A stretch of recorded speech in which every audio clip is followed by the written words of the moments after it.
2 de octubre de 1992, prisión de Carandiru, en Sao Paulo, Brasil. Eran las primeras horas de la tarde cuando comenzaron los disturbios en el pabellón 9.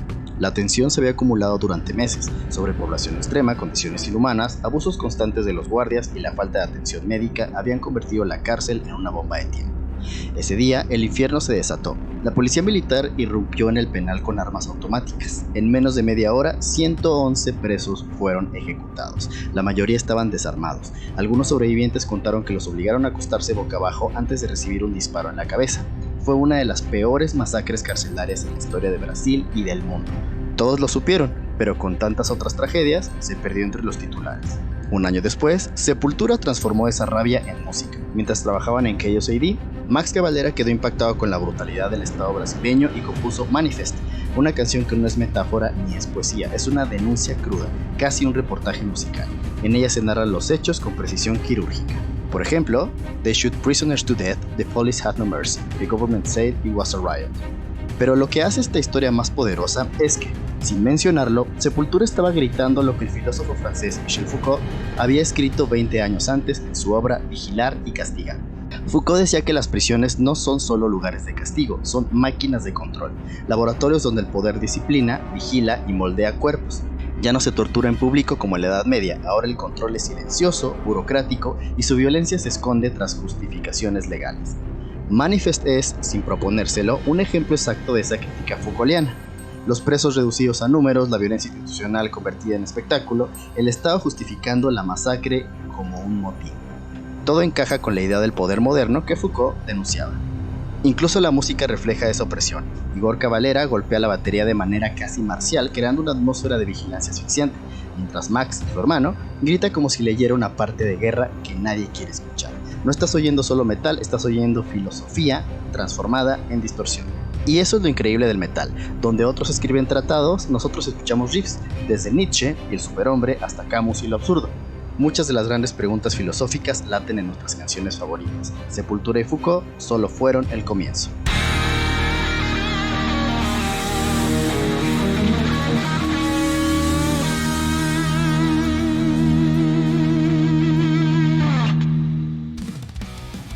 Esto es Riffs con Historia, podcast que pretende dar a conocer lo que hay detrás de las grandes canciones, álbumes y bandas del metal, el rock y otros géneros relacionados, analizando lo que les dio origen, así como su relación con la historia, literatura, filosofía, arte y ciencia.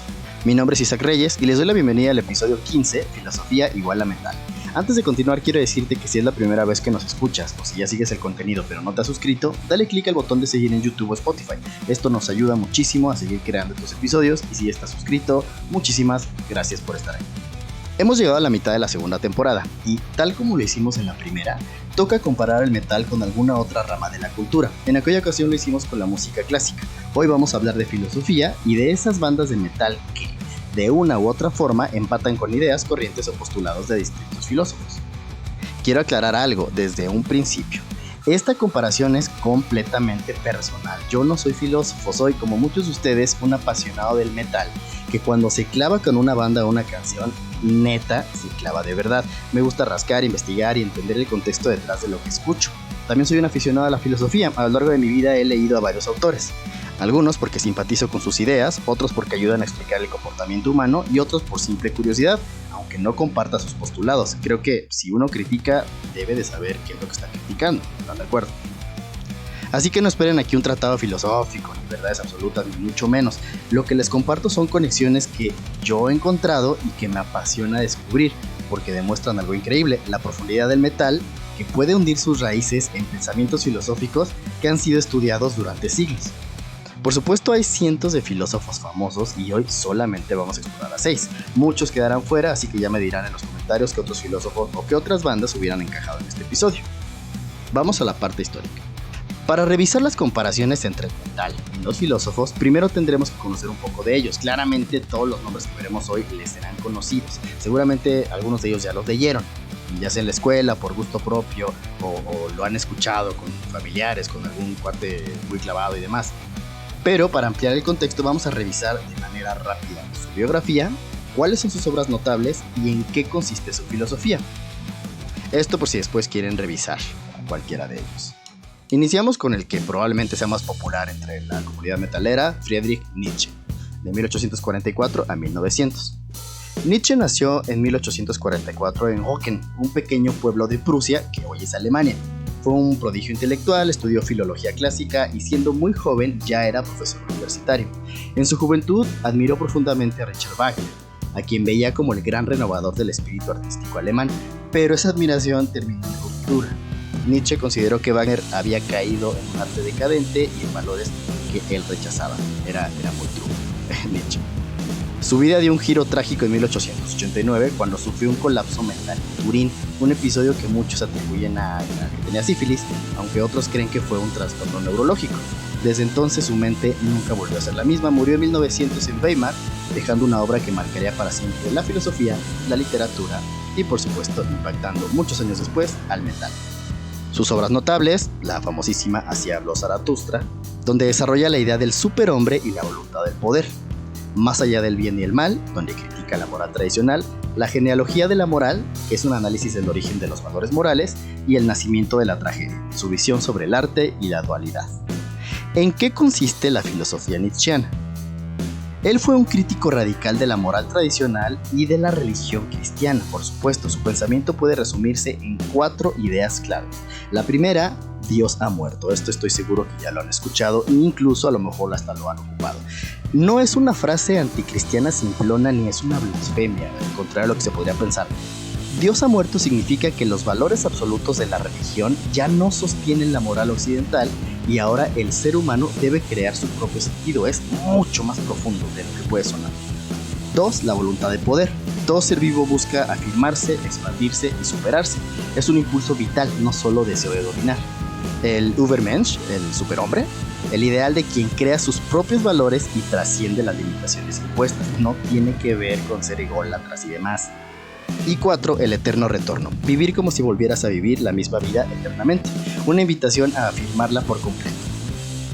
Vamos con Arthur Schopenhauer, de 1788 a 1860. Schopenhauer nace en 1788 en Danzig, también era Prusia, lo que hoy es Alemania. Desde joven mostró un carácter melancólico y una sensibilidad poco común. Estudió filosofía en Gotinga y en Berlín y quedó profundamente influenciado por Immanuel Kant, aunque pronto desarrolló su propio pensamiento, uno mucho más pesimista y centrado en el sufrimiento humano. Su obra más importante, El mundo como voluntad y representación, que por cierto fue ignorada por mucho tiempo, durante añísimos. Schopenhauer vivió casi en el anonimato, resentido con un mundo que no lo comprendía, y solo en sus últimos años empezó a recibir el reconocimiento que tanto anhelaba. Murió en 1860 en Frankfurt, dejando como legado una visión sombría de la existencia, una visión que curiosamente hoy suena con intensidad en ramas del metal muy oscuras. Sus obras notables, El mundo como voluntad y representación, es su obra cumbre, El sufrimiento como esencia de la existencia. Parerga y Paralipómena son ensayos filosóficos mucho más accesibles, hablan de ética, arte y, por supuesto, pesimismo. ¿En qué consiste la filosofía de Schopenhauer? Él es el gran filósofo del pesimismo. Creía que la vida está gobernada por una fuerza irracional, la voluntad, un deseo ciego e insaciable que nos hace sufrir porque siempre queremos más de lo que tenemos. Ideas claves. 1. La vida como sufrimiento. La existencia es básicamente dolor porque desear es sufrir y cuando logramos algo, pronto deseamos otra cosa. La música como escape. Para Schopenhauer, la música es la manifestación más directa de esa voluntad y a la vez una vía de escape momentáneo. De hecho, él consideraba la música como la más alta de las artes. Y 3. La compasión como ética. Aunque era pesimista, Schopenhauer defendía la compasión hacia otros seres como única respuesta moral a este mundo de sufrimiento. Ahora veamos uno de muchísimos años atrás, Heráclito de Éfeso, aproximadamente del 535 a.C. al 475 a.C. Heráclito nació alrededor de este año que les comento en una ciudad de la antigua Jonia, lo que hoy es Turquía. Pertenecía a una familia aristócrata, pero despreciaba las convenciones sociales y la política de su tiempo, lo que le valió el apodo de El Oscuro de Éfeso, tanto por su carácter reservado como lo críptico de sus ideas. Su única obra conocida, llamada Sobre la naturaleza, se perdió con el tiempo, pero hay fragmentos conservados que revelan su visión del mundo. Todo está en un constante cambio, todo fluye, y el conflicto es el motor de la vida. Murió alrededor del 480 a.C. y, según algunos relatos, de una enfermedad extraña que intentó curar cubriéndose de estiércol caliente. Esta anécdota es muy famosa. un final tan caótico como su propia filosofía. Ese amor por el conflicto y la transformación, por supuesto, encaja con el espíritu del metal. Como obras notables, esta que les comento sobre la naturaleza, aunque realmente no se encontró un libro como tal, es una obra perdida, pero sus fragmentos conservados contienen sus ideas clave, lo que les comentaba, todo fluye, y el fuego como principio del cosmos. ¿En qué consiste su filosofía? Heráclito es considerado uno de los presocráticos más enigmáticos. Su pensamiento se resume en 3 ideas clave. 1. Panta rei, todo fluye. Nada permanece, el universo está en constante cambio. No puedes bañarte 2 veces en el mismo río. 2. El conflicto como motor del mundo. El fuego y la guerra son principios de la existencia. La lucha de opuestos es lo que crea armonía. Esta afirmación es bárbara. Y el número 3, el logos. Hay un orden oculto en el caos, una razón universal que dirige el flujo, aunque los humanos rara vez lo entienden. Es como cuando dices, hay una orden en mi desorden. Exactamente. Søren Kierkegaard, de 1813 a 1855. Søren Kierkegaard nació en 1813 en Copenhague, lo que es Dinamarca, en el seno de una familia profundamente religiosa y marcada por la culpa. Desde joven se sintió dividido entre su fe cristiana y sus deseos mundanos, un conflicto interno que más tarde se convertiría en el corazón de su filosofía. Estudió teología y filosofía, pero nunca buscó ser un académico tradicional. Su vida estuvo marcada por la melancolía y por un amor frustrado rompió su compromiso con Regine Olsen porque creía que su destino era dedicarse por completo a reflexionar sobre la angustia y la fe. Así es.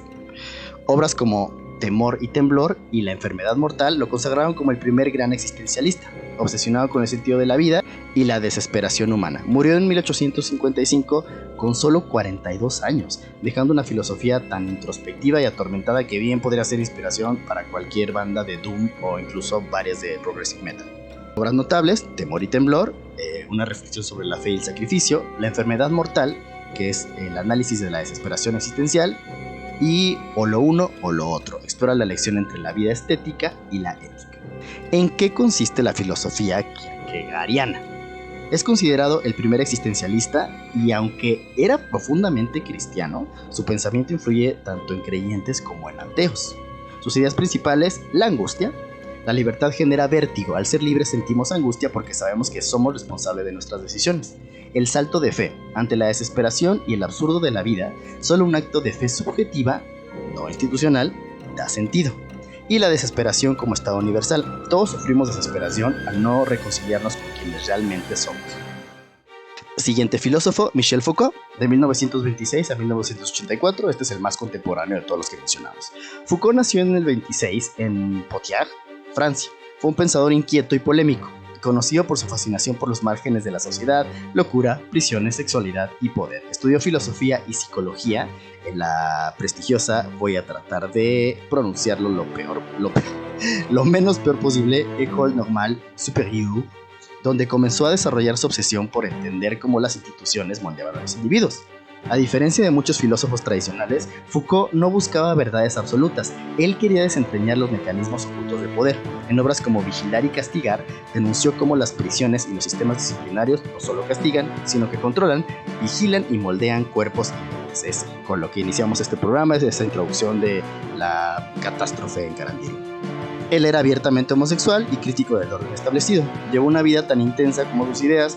Murió en el 84 en París, víctima del SIDA, dejando un legado que hoy sigue siendo imprescindible para entender cómo funciona el poder, un tema que, por supuesto, el metal lo trata mucho. Obras notables: Vigilar y Castigar. Es la obra más influyente en temas de control social, analiza el surgimiento de las prisiones modernas y cómo el poder disciplinario moldea cuerpos y mentes. Las palabras y las cosas, estudio sobre cómo las ciencias humanas clasifican el conocimiento y crean verdades, según los contextos históricos, por supuesto. Y la arqueología del saber, reflexiona sobre cómo se construyen los discursos en la historia y cómo el poder se infiltra en el conocimiento. ¿En qué consiste su filosofía? Foucault no era un filósofo, digamos, tradicional, era más analista del poder y de sus mecanismos. Y por supuesto lo podemos entender porque, a diferencia de otros, está más cercano a nuestra época. 1. El poder está en todas partes, no solo está en los gobiernos, se ejerce en instituciones, discursos y relaciones cotidianas. El famoso panóptico, que sí, el primero que lo mencionó fue Bentham, pero es una reinterpretación. La vigilancia constante genera autocontrol. Nos comportamos como si siempre nos observaran. Si alguno de ustedes estudió Derecho o es abogado, esto se ve la carrera en los primeros semestres o cuatrimestres. El conocimiento como control, la ciencia, la medicina y la psiquiatría también son herramientas de control y exclusión de lo anormal, fuertísimo. Y la biopolítica, el poder moderno controla cuerpos y poblaciones, no solo territorios. Karl Marx, de 1818 a 1883. Marx nació en 1818 en Treveris, una ciudad alemana que en aquel entonces formaba parte de Prusia, otro prusiano. Estudió Derecho y Filosofía y desde joven se sintió atraído por las ideas de Hegel, aunque pronto tomó un camino propio, crítico y profundamente comprometido con las injusticias sociales. Exiliado gran parte de su vida por sus ideas revolucionarias, Marx vivió en condiciones precarias en ciudades como París, Bruselas y finalmente Londres. Allí escribió una de sus obras más influyentes, El Manifiesto Comunista y El Capital, donde analizó la lucha de clases y denunció cómo el capitalismo explotaba a los trabajadores. Murió en 1883 prácticamente en la pobreza, pero convencido de que la historia avanzaba hacia una transformación inevitable. Su visión de la lucha, la opresión y la rebelión sigue inspirando discursos políticos, movimientos sociales y, por supuesto, muchas letras de metal. Sus obras notables, las mencionadas El Manifiesto Comunista, que es un llamado a la lucha de clases, El Capital, que critica al capitalismo y a la explotación laboral, y la crítica de la filosofía del derecho de Hegel, reflexiones sobre el Estado y la alienación. ¿En qué consiste la filosofía de Marx? Él fue filósofo, economista y sociólogo, cuya obra se centra en la crítica del capitalismo y la lucha de clases, como ya lo señalamos. Ideas clave: 1. Materialismo histórico. La historia humana se mueve por la lucha entre clases sociales, principalmente entre la burguesía y el proletariado. 2. Alienación del trabajador. En el capitalismo, según Marx, el trabajador se siente separado de su producto, de su esencia humana y de otros trabajadores. Y 3. Lucha revolucionaria. Marx veía la revolución proletaria como necesaria para derribar el sistema capitalista y crear una sociedad sin clases. Ahora sí, después de este breve pero sólido recorrido por la vida y las ideas de estos 6 grandes filósofos, es momento de entrar en materia metal. Vamos a compararlos con bandas de nuestro amado metal y veremos cómo en sus ideologías, letras, álbumes y a veces hasta en su actitud podemos encontrar ecos, claros o sutiles, de la filosofía de estos pensadores. Así que vamos para allá. Relativos a Friedrich Nietzsche. Bandas cuya filosofía empatan con su pensamiento, por supuesto el black metal y por supuesto Behemoth, esta banda de black de Polonia. La influencia de Nietzsche en Nergal, el frontman, es más que evidente. En su álbum The Satanist del 14 celebra la rebelión individual y la autoafirmación, muy alineada con la voluntad del poder. Canciones como Blow Your Trumpets Gabriel es una imagen directa de ruptura con la moral cristiana, pura transvaloración nietzscheana. Otra banda de black metal, Watain, de Suecia, por su visión del satanismo como liberación individual. Y aquí un disclaimer: satanismo, y en su momento lo veremos a detalle, no quiere decir que alaben a Satán. El satanismo es una contracultura, de hecho es una filosofía no teísta. Después lo veremos bien. Canciones como Devil's Blood, el satanismo simbólico como liberación personal. Rotting Christ, también de black metal, nada más que ellos de Grecia, siempre tienen letras cargadas de crítica a la religión y exaltación al individuo, inspiradas explícitamente en Nietzsche. Por ejemplo, en Atanati no hablo griego para nada, entonces supongo que así se dice, canta a la inmortalidad del espíritu rebelde, muy ligado a la autoafirmación. Slayer, con su God Hate Us All, de 2001, nihilismo y rabia contra valores tradicionales, puro Nietzsche. Death, esta banda muy clásica, en The Philosopher, Chuck Schuldiner critica los falsos sabios y dogmas, muy en línea con la desconfianza nietzscheana hacia los moralistas. Y esta banda, que no es tan conocida también de black metal noruego, Enslaved, explora mitología y autotrascendencia, también son muy cercanos al concepto del superhombre de Blueberry. Schopenhauer, bandas cuya filosofía empata con su pensamiento. Opeth. Michael Ackerfield ha escrito canciones como Still Life y Ghost Reveries, que están influidas por el existencialismo pesimista de Schopenhauer. También canciones como To Bid Your Farewell del Morning Breeze, letra cargada de resignación y dolor romántico, muy en la línea de este autor. My Dying Bride, al ser una de las bandas Doom, y que realmente es la que más ha conservado esta línea, tanto Anathema como Paradise Lost se fueron para otros lados, su lírica está muy alineada con esta filosofía. Por ejemplo, en el Turn Loose the Swans del 93, la tragedia y el amor, la vida como condena. Canciones como The Cry of Mankind, You Can Expect to See Him and Survive, el destino ineludible de la muerte y el sufrimiento. Catatonia, The Great Cold Distance de 2006, todo el álbum es un tratado sobre el dolor existencial y la alienación. Canciones como My Twin, The Emptiness You Left Behind, el sufrimiento como constante inevitable. Schopenhauer es el lamento profundo, su visión pesimista encaja perfectamente con el doom, con el gothic, con el, obviamente, depressive black metal. Todo el dolor no es un tema lírico, sino la esencia misma de la experiencia. Heráclito de Éfeso, bandas cuya filosofía empata con este pensamiento. Mastodon, con su Crack the Sky y One More Round the Sun, están muy alineados con la idea de ciclos y transformación. Canciones como Oblivion, del Crack the Sky, reflexionan sobre el viaje del alma y la transformación tras la muerte.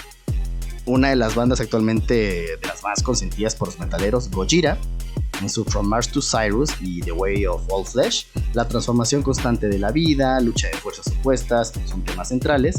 Canciones como The Art of Dying, del The Way of All Flesh, habla del ciclo de la vida y la muerte como parte de un proceso eterno. La letra dice cosas como Everything is Art of Dying, The Moment We Are Born, cambio constante, muy Heráclito.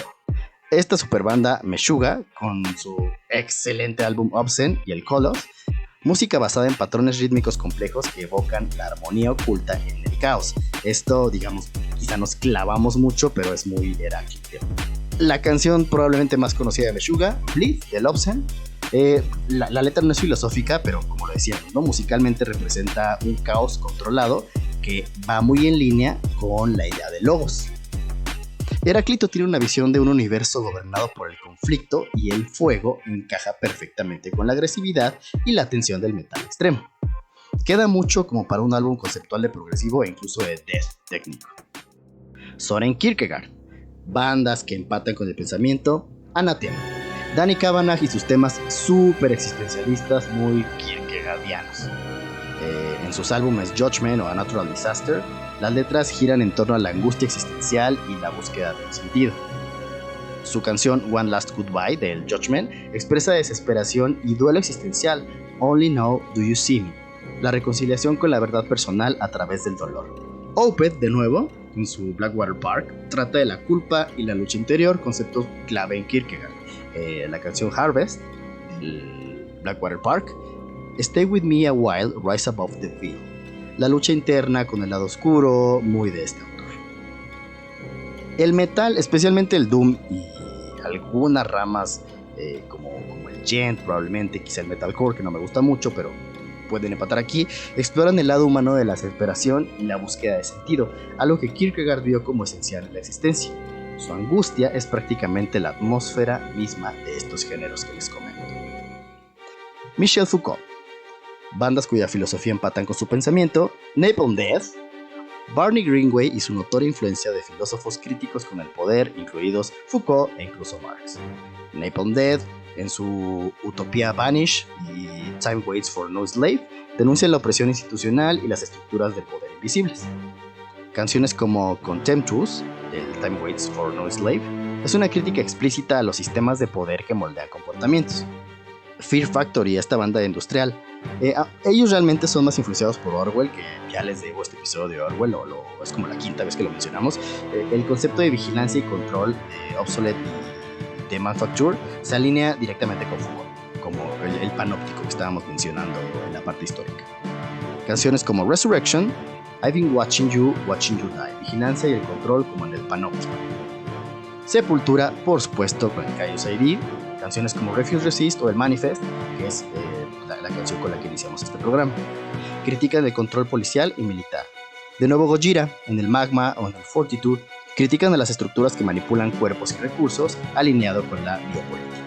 Y Ministry, The Land of Rape of Honey, industrial agresivo que denuncia gobiernos autoritarios y vigilancia. El metal extremo y el industrial son muy Foucaultianos por naturaleza. Denuncian sistemas invisibles de control, revelan la violencia de las instituciones y muestran cómo el poder se infiltra en todos los aspectos de la vida. Y vamos con Marx, el siempre polémico Marx. Bandas que empatan con su pensamiento, no hay que buscarle, por supuesto, Rage Against the Machine. Su ideología antisistema y crítica al capitalismo es puro Marx. En Killing in the Name, rebeldía contra la opresión institucional y el sistema capitalista. Sepultura, que también los acabamos de mencionar con Foucault, pero realmente caben aquí también con Chaos ID que ya mencionamos, System of a Down, que no citan explícitamente a Marx, pero sus letras son mucho sobre injusticia social, guerra, que están muy en sintonía con este filósofo.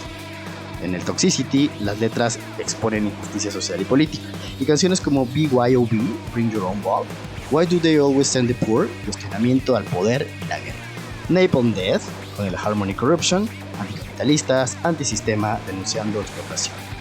Y canciones como Suffer the Children denuncia las desigualdades y abusos sociales. La rabia contra la injusticia social, la denuncia del poder corrupto y la llamada a la revolución han hecho que la filosofía de Marx sea un pilar para muchas bandas que canalizan el metal como arma política y social. Marx es la voz de metal combativo y consciente, como algunas bandas de new metal, de rap metal, etc. Y para finalizar el programa, hablemos de una faceta de Nietzsche que muchos desconocen. Antes de ser el filósofo del superhombre, Nietzsche soñaba con ser artista. Desde niño tocaba el piano y ya adolescente componía pequeñas piezas para violín y piano. Incluso llegó a escribir algunas composiciones corales que dedicaba a amigos y a conocidos. Pero había un problema: Nietzsche no era un gran músico. La crítica lo hizo pedazos. Su amigo y mentor musical Hans von Bülow, uno de los directores más respetados de la época, llegó a decir que sus piezas eran una aberración musical. Otros la calificaron de torpe y carente de gracia. Para alguien que soñaba con ser reconocido como artista, fue un golpe devastador. Ese fracaso lo persiguió toda su vida, pero aquí está lo fascinante: Nietzsche transformó esa herida en su mayor fortaleza. En vez de rendirse, volcó toda esa frustración en su pensamiento filosófico. Escribió que el dolor es el combustible de toda la creación y que solo quien sufre profundamente puede trascender sus límites y crear algo verdaderamente nuevo. Eso sí, ni más ni menos, lo que él llamó la voluntad de poder. Y si seguimos en esta línea de este episodio 15, que es comparar la filosofía con el metal, podríamos hacer la siguiente pregunta: ¿cuántos músicos metaleros nacieron de esta misma rabia? De esta sentirse incomprendidos, de no encajar en ningún lugar, de la frustración. El eco de Nietzsche está en cada artista que transforma su dolor en arte. Cuando escuchas a Nergal en The Satanist, o a cualquier banda que convierte su miseria en algo hermoso y brutal, estás escuchando a Nietzsche hecho música. Y hay algo casi poético en su final. Él terminó loco, consumido por su propia intensidad, igual que tantas leyendas del metal que se quemaron demasiado rápido. Hay quienes dicen que su colapso comenzó en 1889, cuando abrazó llorando a un caballo matado a Turín, incapaz de soportar el sufrimiento de otro ser vivo. Desde entonces, nunca volvió a ser el mismo. En conclusión, a lo largo de este episodio hemos visto cómo el pensamiento de algunos de los filósofos más grandes de la historia, y en este caso también de los más controvertidos, rebeldes, transgresores, disruptivos, se empata de manera casi natural con el metal. Y no debería sorprendernos, tanto estas corrientes filosóficas como las bandas que hemos mencionado se atreven a tocar temas que otros géneros o expresiones artísticas rara vez se atreven a mirar de frente. El metal y la filosofía comparten esa misma obsesión: explorar lo que duele, lo que incomoda, lo que cuestiona el orden establecido. Los filósofos lo hicieron con palabras, nuestras bandas lo hacen con riffs, gritos y distorsión. Y díganos, amigos, ¿qué filósofos creen que también debemos incluir? ¿Qué otras bandas consideran que por su lírica temática o incluso estética representan o se empatan con la filosofía? Déjenlo en los comentarios y compartan este video con sus amigos que saben que disfrutarían de este tema tanto como ustedes. No olviden suscribirse en YouTube, en Spotify, regálenos un like si les gustó este episodio y activen la campanita para que no se pierdan lo nuevo. También estamos en Facebook como Riffs con Historia, o si quieren interactuar más de cerca pueden encontrarme en mi perfil personal como Isaac Corps. Nos vemos la siguiente semana.